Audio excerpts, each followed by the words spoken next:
Dusk laid a thin blade across the ridge, 1944. Wind stalled. The island listened.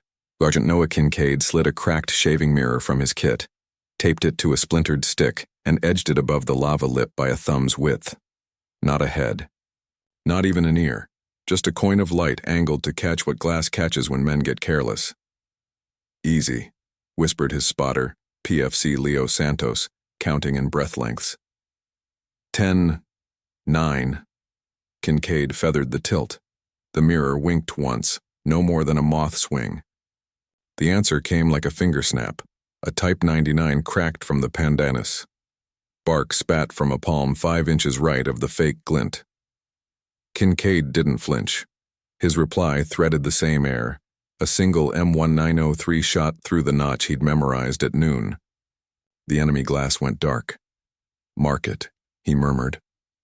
A ridge had just blinked. Now came the work of opening its eyes. Maps made the island look honest. Blue reef, green interior, a tidy black hash of ridges like a spine. On the ground, honesty ended at the sand. Inland, the coral heaved into knife edges and lava shelves that broke boots and schedules. Mangrove draws drank sound. Pandanus stands turned sunlight into barbed shade. It was late November 1944, a side aisle off a bigger fight whose name filled headlines somewhere else. Here the war was small and personal. Here men learned how quiet could hunt you. Japanese spotter rifle teams owned the twilight. 2 men, sometimes 3. One with glass low to the dirt, lens wrapped in a sock to kill glint. One with a type, canine snug into a root crotch, sometimes a relay with a whistle like a tree frog. They didn't shoot to rack up kills. They shot to make Marines stop in the worst places, then bled them with mortars cued from pre-sighted fans. Dawn and dusk, always. 1 shot to start the bracket, 3 shells to finish the thought. By the time a patrol flanked, the shooters had ghosted into spider holes or slid through the pandanus like they belonged to it. GySgt Mack McKenna had seen this dance on Tulagi and again on Bougainville. Broad-shouldered jaw like a toolbox, he led his platoon with a mechanic's patience and a gambler's allergy to drama. "We're not winning headlines," he told them under a poncho one wet night. "We're winning inches. Enough inches makes a mile. Enough miles ends a war." He stared at the ridge that chewed their roots each morning. "That ridge is stealing inches. We're stealing them back." Sergeant Noah Kincaid became the instrument. 27, Montana-born, edges sanded smooth by time behind glass.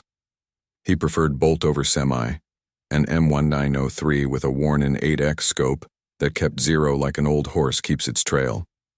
He'd learned early that a good shot begins before a rifle leaves the bag. Shade line, wind smear. Background dynamics, what leaves normally do when no one is lying under them. He carried a kit that looked like junk. Cracked mirror, 2 feet of medical tape, a splintered bayonet scabbard, charcoal, a folded angle card marked with thumbprints. Leo Santos, 19 and whip-quick, ran glass and wind, wrote down everything and could trace a dust flick the way a tracker reads a hoof. The problem was simple and lethal. A chokepoint trail, the only mule-worthy path through the northern shelves, ran under that ridge's gaze. Every dawn, wire layers and ammo mules reached the pinch, and every dawn a neat crack split the wind, followed by a mortar bracket that walked the path like a blind man finding a curb. 4 days in a row the ridge took its tax. 1 man each morning, 2 on the 3rd, a corpsman on the 4th. The battalion jump-off was set for 0900 the next day. Without wire forward and belt staged, the push would crawl. Mac didn't have patience for crawling. Enter the mirror game. Not a decoy head. Not here where any silhouette drew a whole belt. A shaving mirror angled high enough to promise carelessness, low enough to be deniable. A glint, not a face. In most armies, glint discipline is gospel. In jungles, it's scripture. But men are men, and at the edge of pride sits the need to confirm dominance. Kincaid's periscope, mirror taped to a splint, angle marks nicked in with a knife, let him show a temptation from a place he wasn't. Santos would call the shot line off the first strike. Bark spit, coral dust, leaf shred. Then Kincaid would write the reply across the same air. HM2 Eiji Morita, The Nisei corpsman attached to Mack's platoon made the plan a net. He translated captured range cards, grease pencil arcs pinned in knotholes the patrol found after each hit. He mapped how the enemy thought about distance and habit. "They like this ridge because it hears," he said softly, pencil tapping a contour. "Wind here stops. Sound piles. They think the ridge watches for them. So we make it watch us." The mission set itself. Take away the ridge's eyes for one morning. Thread wire and mules through. Keep the bracket dumb. What came next would start with a coin of light and end, if they were lucky, with a silence that belonged to them. Light is a language on the ridge. It answers before you know the question. A gleam in the wrong place reads like a confession. The Japanese spotters understood that grammar. They trained themselves to make the jungle speak only the sentences they wanted. A flash that said nothing here. A lens that betrayed only the weather. A glint that lured ahead for a second and cost a man his life. Sound behaved badly too. The coral and lava threw noise sideways. A bootstep became a cough 2 ridges over. Wind fell into eddies that kept radio crackle from carrying and made whispered directions into private signals. That's why the scouts favored certain lines and why mortars, once cued, found the same thin seam again and again. The island had its own acoustics and it exploited them. Kincaid's periscope found its place in that grammar. A shaving mirror is nothing more than a tiny sun. Held high and angled right, it promises the careless certainty of an exposed face. But held higher and tilted with patience, it becomes an interrogator, asking who watches without giving away the watcher. He built the periscope from scraps. The mirror, a bayonet splint for rigid reach, tape to kill sound on wood, and charcoal marks to measure degrees.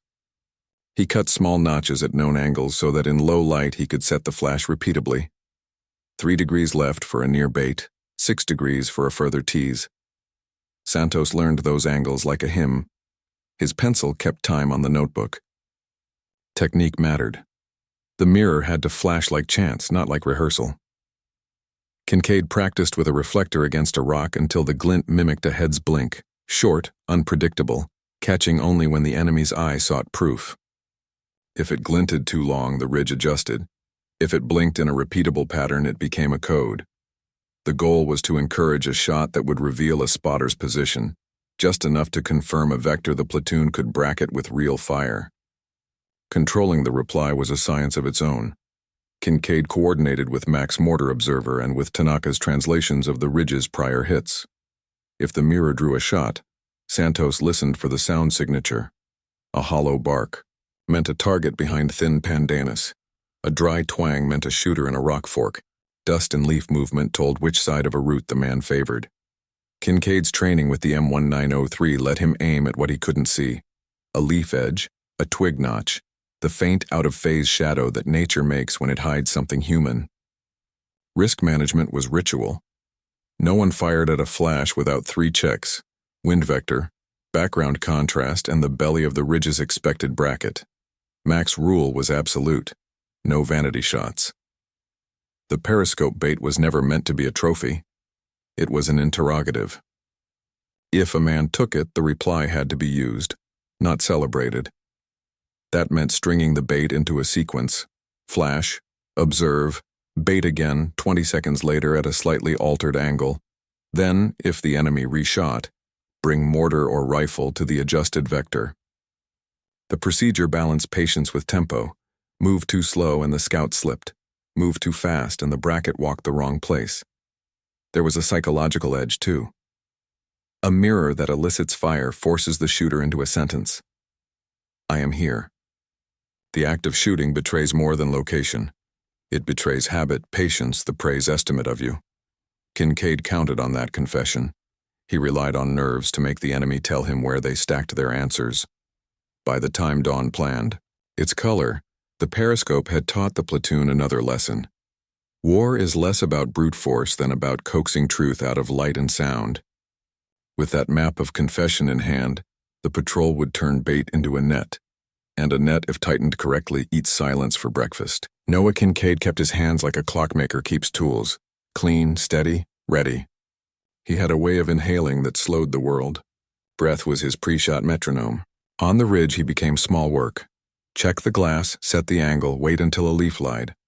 He never spoke unless necessary. When he did, his words were short and exact. Bang on the notch. Hold that angle. Men learned to trust those syllables the way sailors trust a taut line. PFC Leo Santos was all motion and shorthand. Young enough to fool himself into thinking the island was a test he would ace, he wrote everything down. Wind ticks, mirror degrees, the way dust rose from different soils. His notebook filled with half-drawn diagrams and swear words. He learned how to listen the way others learned to read metal. He became Kincaid's second eye, small, fast, and merciless with detail. HM2 Eiji Morita moved between worlds. He saw language as a map and pain as its border. He stitched men and read captured scraps the same way. Find the pattern, name the logic, hand it up. When he translated range cards, he didn't just hand over numbers. He told the platoon why those numbers mattered to the enemy. That nuance turned guesses into plans. Wankery. Mack McKenna sat at the center of those personalities like a fulcrum. He didn't dramatize command. He put men where their habits could help the whole. When Kincaid wanted to linger, Mack set a clock. When Santos wanted to try an angle, Mack measured the margin for mistake.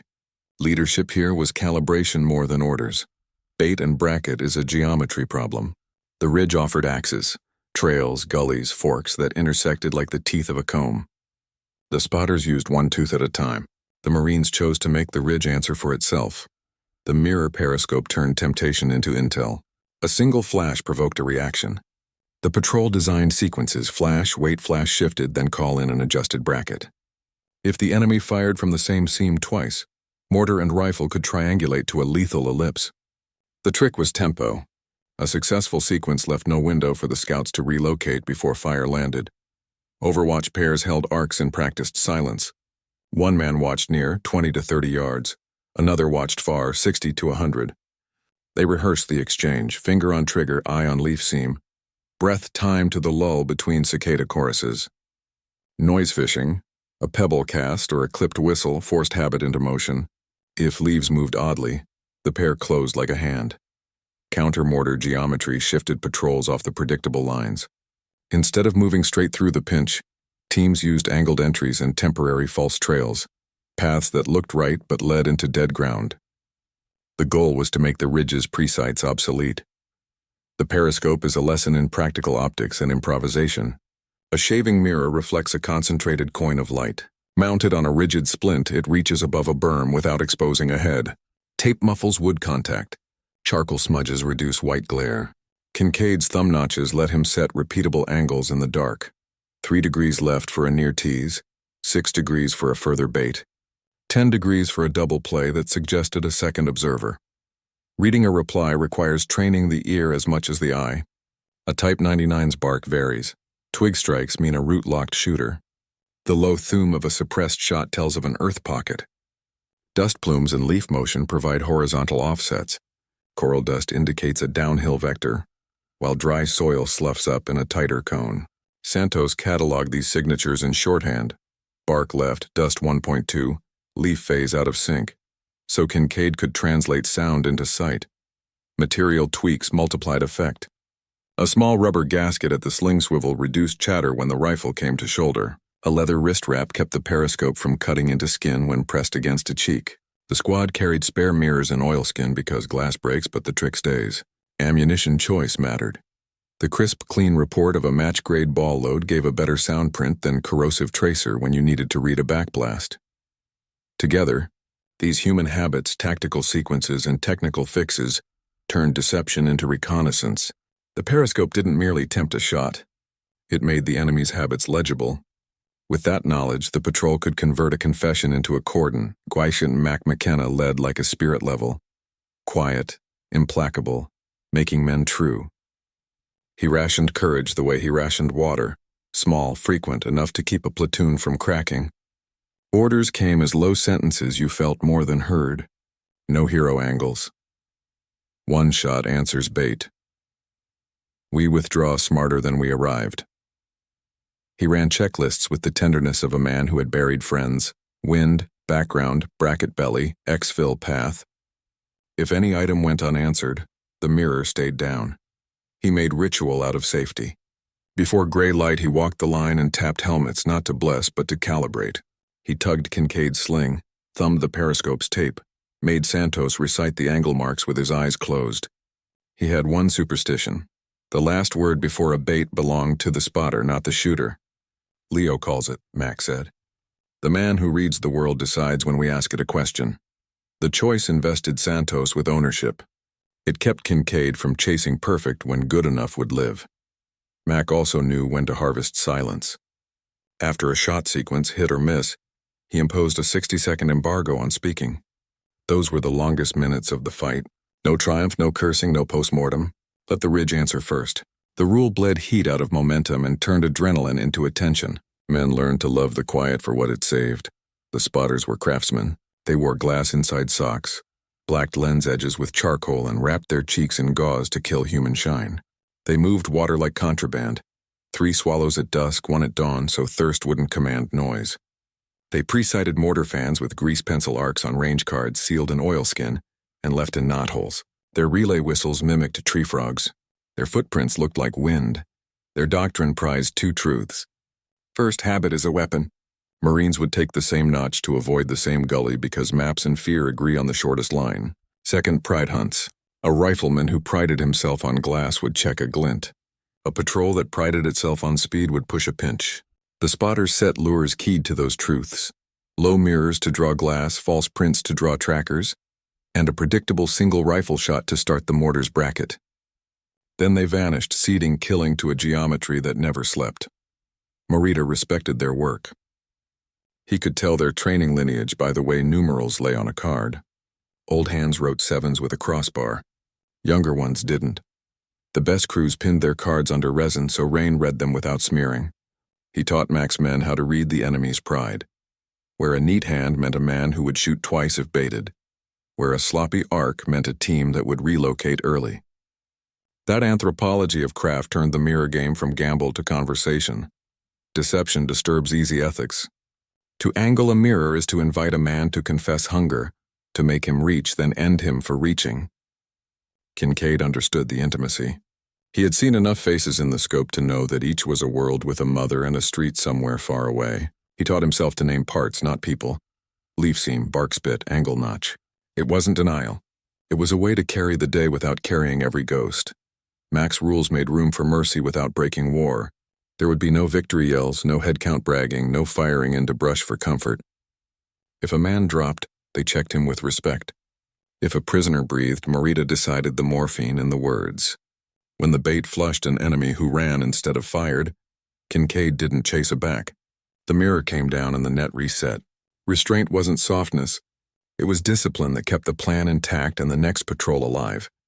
Santos wrestled with the line between clever and cruel. The first time a mirror flash pulled a shot and his call sent Kincaid's round into a slit he could barely see, Santos lay on the lava afterward and counted cicada beats until he could stand.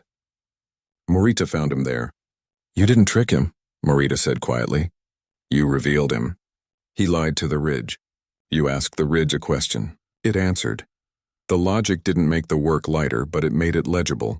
That mattered. In the end, the moral weight settled in a small object. A palm-sized mirror, edges taped, back smudged with charcoal. It reflected whatever looked at it, sky, leaf, fear. In the right hands it became a promise. We will try to win this with craft before we ask for blood. If the enemy's answer was blood anyway, the reply would be as precise as men could make it. By the time the platoon crawled into position for the dawn duel, leadership had cooled the hot parts of courage, the enemy had taught the grammar of danger, and the ethics had been shaped narrow enough to pass through. The mirror rested in Kincaid's palm like a coin you spend once. The light was coming. The ridge would speak. The only question left was whether it would speak first or answer.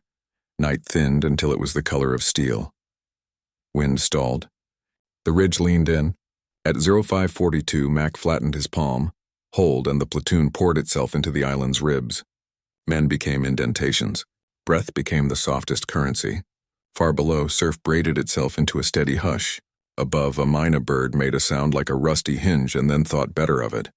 Kincaid and Santos bellied up to the lava lip that watched the chokepoint trail. 20 yards beyond, Pandana spears combed the light into bars. The pinch itself, two jutting coral teeth with a sand tongue between, sat quiet, too quiet like a stage built by an enemy playwright. Wind. Kincaid breathed.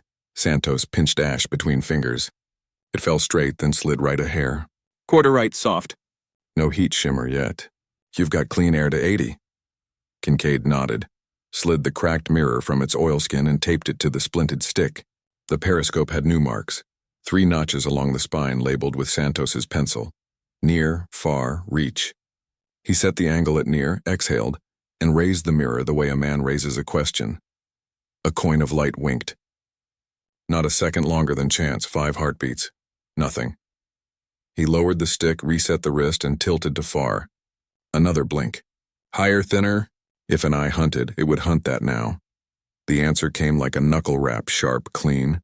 A Type 99 snapped from somewhere left of the trail. Bark spat from a palm a foot right of the mirror's glint. Santos didn't flinch. Left bank 2 palms deep. He's low in a root crotch. Dust light? Leaves breathe wrong at 8 o'clock. Kincaid didn't rise. He cheated the stick over, set the mirror at near again, but 2 degrees lower, a tease toward ground. The mirror smiled once more. The second shot came faster, impatient, same lane, 2 inches tighter. Santos traced the dust fleck with his pencil mid-air. Same seam, committer. Max rules, 1 shot answers bait. Kincaid eased the M1903 forward, butt cupped into bone. No breath wasted. He didn't aim at a man. He aimed at the absence, a leaf edge that didn't breathe with its brothers. On the natural pause of his exhale, the trigger broke like a promise kept. The reply wasn't loud. It didn't have to be. The bullet threaded a V of Franz Santos had memorized at noon, and arrived where the island had lied. There was a soft, unimportant sound, meeting earth, and then leaves settled into truth again. Mark, Kincaid whispered. Santos's pencil recorded in the notebook. 0549, bait, left bank, root crotch, ret clean. Silence returned, but not the same silence. This one listened. At 0552, a new sound walked in from the east, a mortar tube eased into earth. Not fired, positioned. The ridge had lost an eye. The hand behind it wanted to keep the ritual anyway. Mack's hand sign crawled down the line, set to break bracket.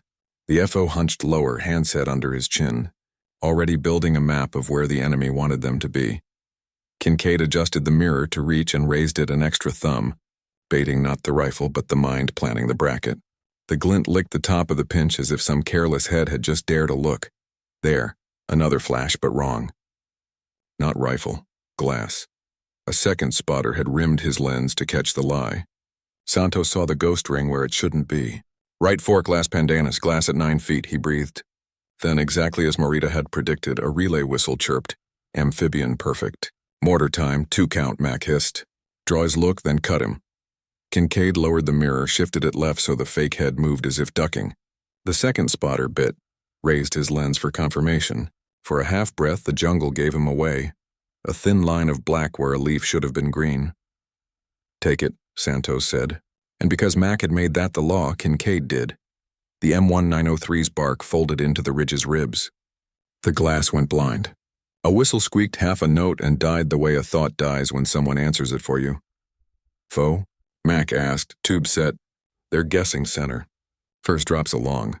Santos pinched ash again. Still straight, still honest. You're good, he whispered, though Kincaid's hands didn't need telling. The first mortar round exhaled from beyond the far fold, the hollow thunk you feel in your teeth. It landed long behind the pinch, spraying coral dust that hung like a veil. The second would be short by doctrine, then the third would walk it back onto the sweet spot if there'd been a spotter to confirm. Flash them stupid, Mack said, and Kincaid flashed once low and right, like a man making a mistake. There was no rifle reply. Whoever had held the left root seam was not going to argue. The mortar's short came wide left, confused by bad advice. Walk their center, the FO murmured, voice calm, eyes on the map in his head. They're sighting on a ghost. Keep him moving. Kincaid obeyed, shifting the glint 3 degrees along Santos's pencil guidelines. The mortar's third fell where it should have mattered and found only sand. The bracket was broken the way a sentence is broken when you replace a verb. At 0600, the island flinched. A third rifle cracked, not at the mirror but deeper, a protection shot from a fallback. Santos caught only its echo, but his eyes saw dust jump off a root lip high in the pandanus. High fork. Backstop rock. He's scared, Santos said. Scared shoots twice, Mack murmured. Kincaid didn't bait with mirror now. He baited with patience. He kept the rifle sighted on the rock's dark mouth and let the false head rest. 30 seconds, 40. The spotter, if he was still alive, would be arguing with his heartbeat. At 52, he peeked with only glass. No muzzle, just the shadow of an iris behind a leaf. Kincaid pressed. The round took the space where a pupil had been wrong a blink ago. The ridge didn't groan. It accepted the correction. F.O. Mack again. Quiet on tube. Either they're waiting for eyes or they're pulling the plate. Mack gave a small nod. Then we opened the lane. He tapped twice on the handset. Downslope, the wire team rose like mist and started their careful trot through the pinch. Antennae masked, coils tight. No one changed pace. No one tempted fate by sprinting. The mirror lay flat now. Job done. Santos kept writing even as the mules came on, ink thick with sweat. Air 602, mirror off lane holds, no walk. He underlined holds as if underlining could make it permanent. The ridge had lost its witnesses. Mortars without eyes were superstition, not science. 2 more minutes, Mack said, voice low and ordinary, like a man ordering coffee. Then we'll see if the net tears or opens. Kincaid licked dry lips and tasted dust, salt, and tape. The mirror in his palm felt like a coin he hadn't quite spent. He glanced at Santos. The kid's pencil trembled once, then steadied. Good. In the pandanus, something shifted. Too deliberate for wind, too patient for panic. The first flash had broken the dance. The next step would decide whether the ridge surrendered its last secret or dragged one more trick into daylight. The first daylight struck the ridge like a blade drawn too fast. The mist burned off in streaks, revealing shapes that wanted to stay hidden. Roots pretending to be rifles. Helmets pretending to be rocks. But Kincaid saw the small lies first. That was his trade. At 0607, a faint whistle echoed again. Not command, not bird. Too low for wind. A coded chirp, desperate and off rhythm. New spotter, Santos said, voice flat. They're patching the hole. Mack's fingers cut a motion through the air, let him talk. They needed to know who was still listening on the other side. Through the mirror, Kincaid tilted low, letting sunlight bleed across the trail. Not a flash, but a glow. Faint. Accidental. Enough to whisper, we're careless now. The kind of mistake that hungry eyes couldn't ignore. The jungle twitched. A branch shifted left of the dead root line. Too careful. The false calm before a second act. He's not in the root belt, Kincaid murmured. He's in the rise behind it. Then he's above his own arc, Santos added. If he shoots, he blinds his mates, which meant he'd fire anyway. Nerves over logic. The island was full of men like that now. Another glint. Too sharp to be accident. The new spotter had mirrored him. Same trick, reversed. He was using his own glass. Kincaid almost smiled. They're learning, he said softly. Mack's hand hovered over the handset. Then teach them faster. The Type 99 cracked first. The shot snapped air above Kincaid's temple, close enough to taste the cordite. Before echo could return, Kincaid's rifle answered, smooth, breathless, final. The bullet caught the mirror, not the man. Glass burst into white dust.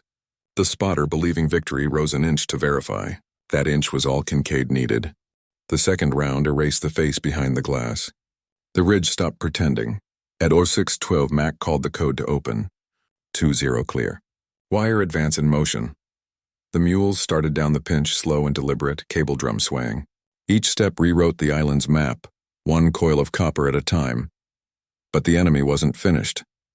From the right fork, a new crack stitched the air. Lighter rifle, faster rhythm. Not a sniper. A panicked guard emptying his clip for dignity's sake. His muzzle betrayed him in flame. Santos was already marking the coordinates in his notebook. Flare him. Mack flicked a flare pistol and sent a red arc across the ridge. A second later, the FO whispered into his handset, calm as rain. Artillery replied from the offshore destroyer. One round, deliberate, dispassionate.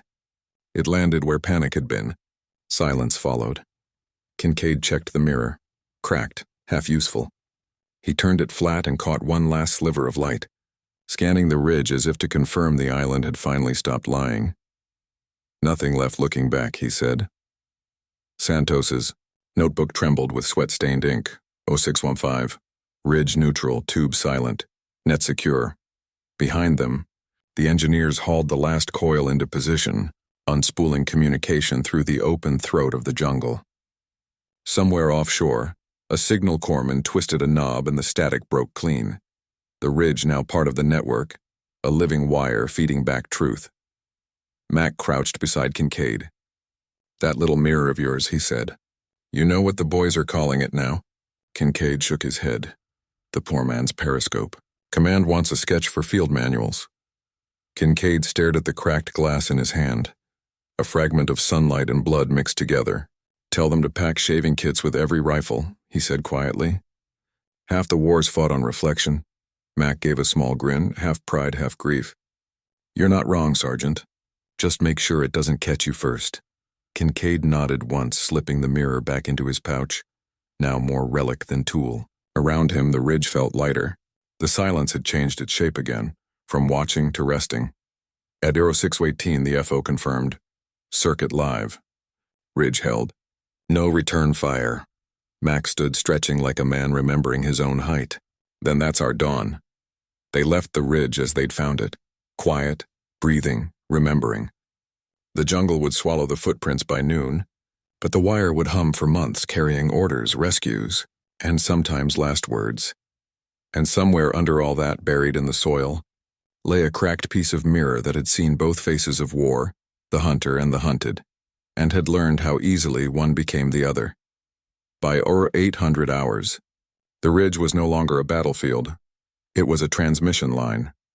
The copper wire hissed faintly in the heat, carrying the first clean voice in weeks from the island's north shoulder to its southern command post.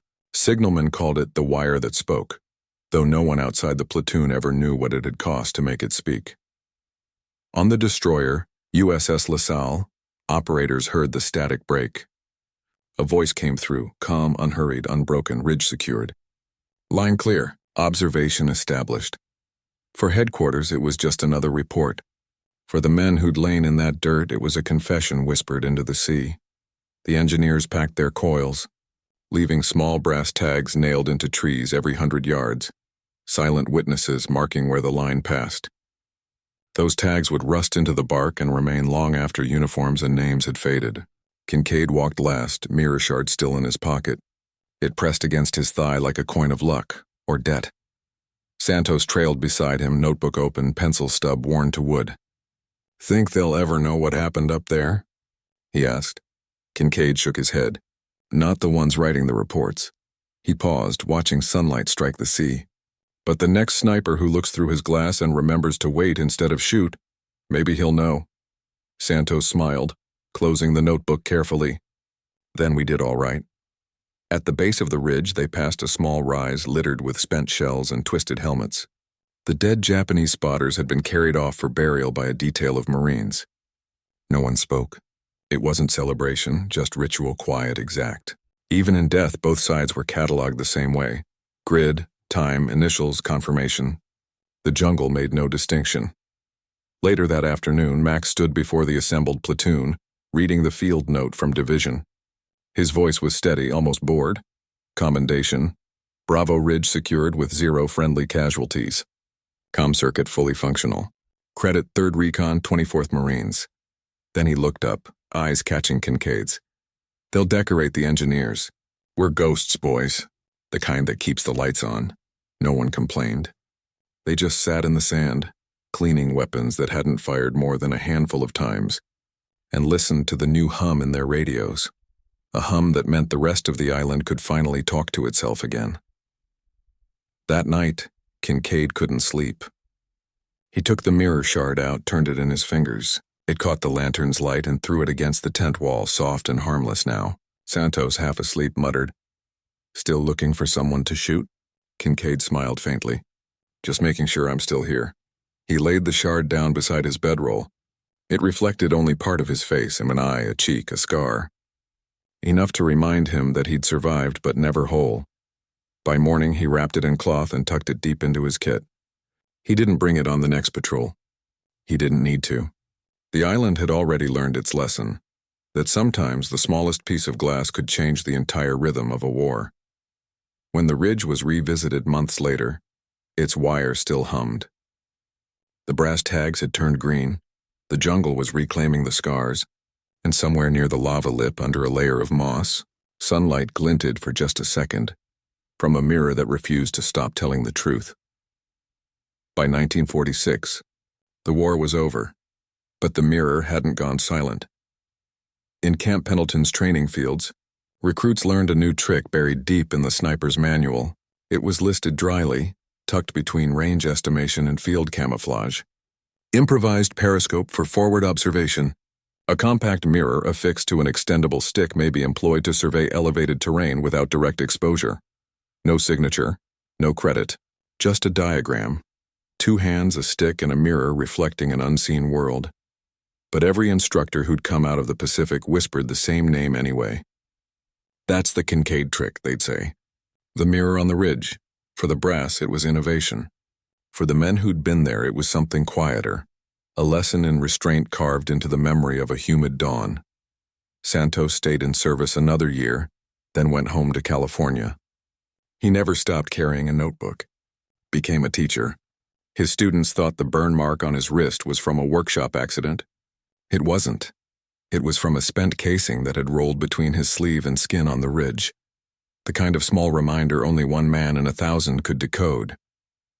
Captain, Mack retired into a civilian job at the War Department, reviewing field reports for unusual tactical adaptations. When he came across the entry from Bravo Ridge, he smiled for the first time in months. He underlined one phrase: field improvisation prevented loss of men and material. Then he wrote in the margin, where no one else would ever read, courage looks like patience when you're doing it right. Kincaid went quiet after the war. No interviews, no medals. He bought a hardware store in Oregon, near the timberline, where mirrors were for shaving and rifles were for hunting elk. The cracked shard stayed in a small drawer behind the counter, wrapped in oiled cloth, next to old cartridges and a compass that pointed south half the time. Sometimes, a customer would notice his hands, how steady they were even in age. Once a boy asked him how to shoot straighter. Kincaid thought about the ridge, about the glint that had lured men to their deaths, about the 1 second of stillness that had decided everything. Then he said, "You don't shoot straighter by aiming harder. You do it by breathing quieter." The boy nodded, not understanding but remembering the tone. Years later, Santos mailed him a photograph, black and white, faded at the edges. It showed the ridge from the air, now overgrown. A thin, dark line still wound down from its crest, the old copper wire half buried, half alive. On the back, Santos had written, "It's still speaking." Kincaid placed the photo in his drawer beside the mirror and closed it gently. Time did what time always does. Buried facts under footnotes, folded stories into logistics, turned heroes into citations. Yet in sniper schools and survival courses, the ghost of that trick remained. Students still whispered it. The mirror at dawn, the ridge that blinked, the man who didn't breathe.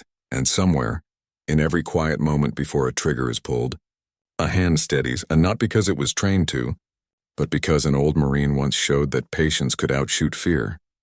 The war ended long ago, but its lessons still breathe through the small things. A mirror, a breath, a heartbeat steady enough to hear itself think. The battle for Bravo Ridge never made the headlines. There were no medals, no parades, no speeches carved in marble. Yet in its silence it revealed something that grand victories never could. That war is not won only by those who charge, but also by those who wait and listen. Sergeant Noah Kincaid's mirror was never meant to change doctrine.